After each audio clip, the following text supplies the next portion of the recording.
Tsania Marwa mencurahkan isi hatinya kepada Maya Estianty mengenai drama penjemputan kedua buah hatinya di rumah Atta Larikssyah. Tsania Marwa kecewa dan sedih karena Atta Larikssyah tampak egois saat itu. "Bukan, aku nggak tahu apa-apa. Justru aku syok. Sudah ada mobil dari TV meliput aku, dan ternyata untuk live delay," jawab Tsania Marwa. Jadi memang saat pas eksekusi itu sekitar kurang lebih jam 10, jam 2 sudah tayang.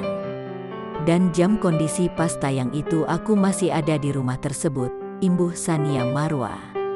Hal itu diungkapkan Tsania Marwa dalam tayangan kanal YouTube Maya Al-Dul TV pada Kamis, tanggal 6 Mei tahun 2021. "Ya, sedih sih, Bun. Pasti kecewa lah. Kecewa. Karena maksud aku gini, ini eksekusinya aja belum selesai, Bun, udah jadi konsumsi publik. Kaki aku aja belum melangkah keluar dari rumah itu, udah ada di TV," ujar Tsania Marwa. Selama proses eksekusi, Tsania Marwa tidak diperbolehkan membawa handphone dan merekam penjemputan anaknya.